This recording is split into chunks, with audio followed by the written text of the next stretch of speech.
So dear students, we have some very short experiments called activities in our 12th standard syllabus, one of which we are going to talk about today is the use of digital multimeter.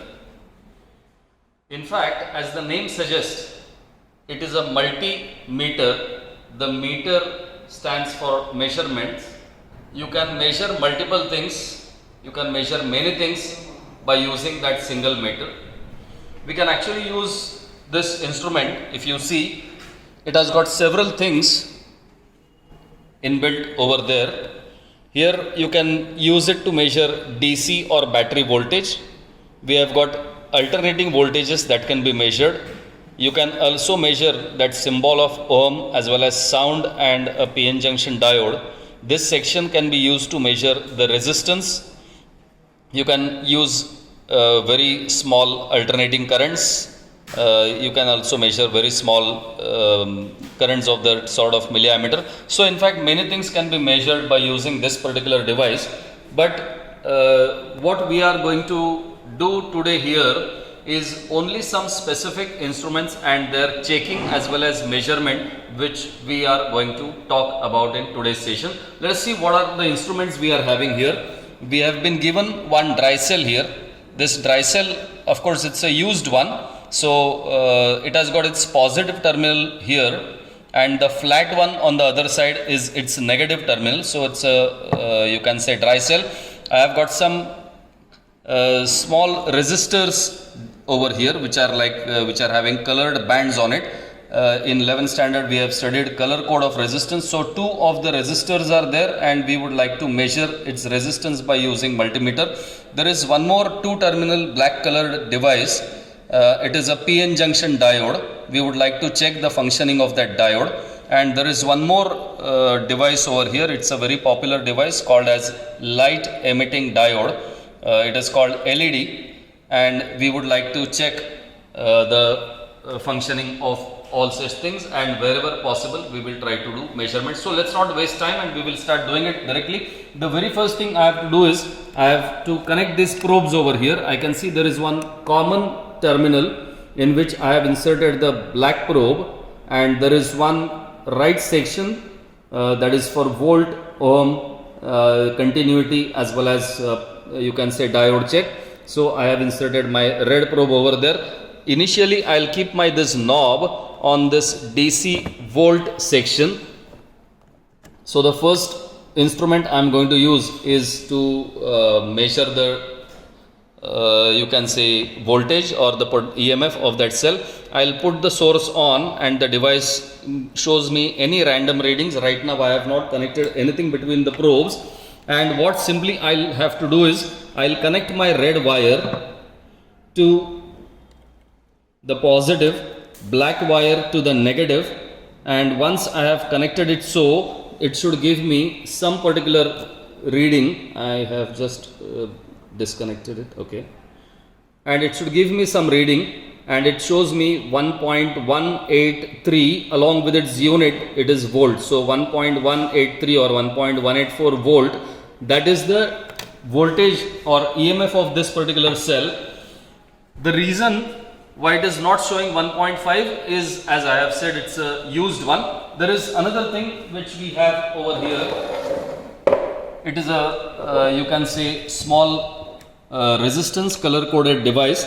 I can see the colored bands on it are like brown, black, brown. So it should actually give me the value of resistance around 100 ohms. But of course students are not supposed to note this.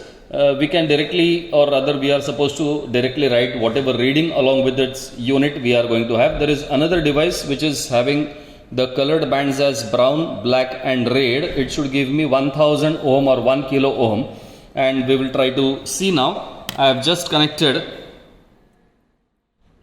this resistor, the first one, between the two crocodile clips, and after I have connected it, I will have to of course get it on to ohm section, and it's connected and it should show me some kind of a reading.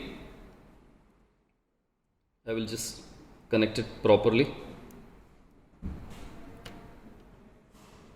and that resistance which I said was 100 ohm, it is showing me 99.7 ohm. So that is the reading it shows. Now I go for the second resistance, and the second resistance once again I connect between the two crocodile clips, and I'll just ensure that the connections are proper. Most of the problems which might occur during the readings in this case are due to you can say some different or maybe loose contacts.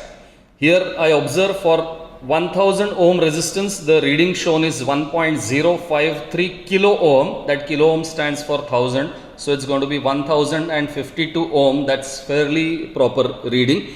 The next that we are going to talk about is a PN junction diode. As said earlier, this PN junction diode is supposed to conduct only in the forward biased mode.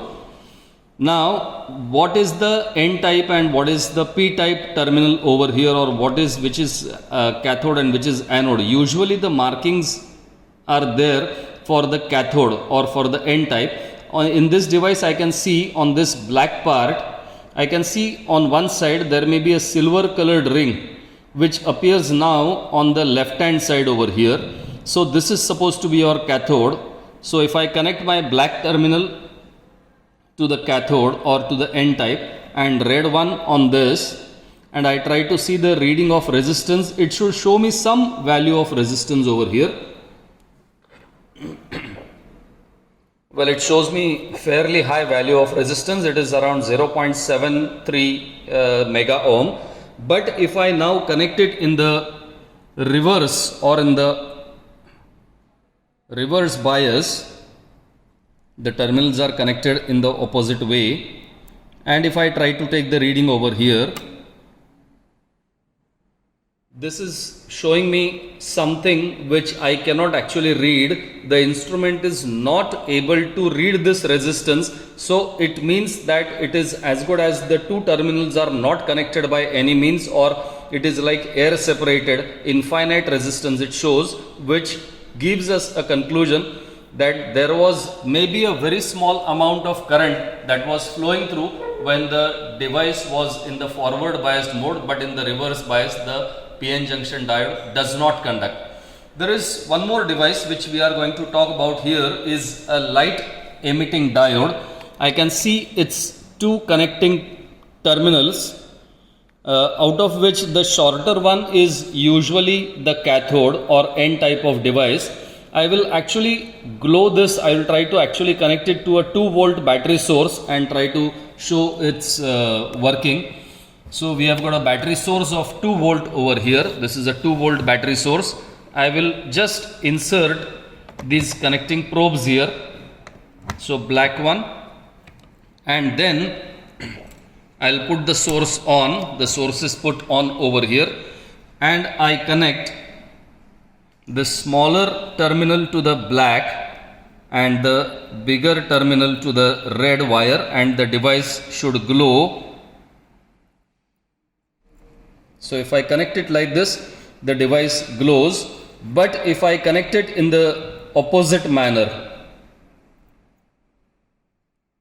the device is not supposed, this PN junction will not conduct any current through that, and that is why it will not be glowing. So in this reverse bias, I find that the device does not glow. So the conclusion here is that the light emitting diode, because it's a kind of a diode, it will not glow when connected in the reverse bias, but it will glow when it is connected in the forward bias. Well, thank you for watching this activity.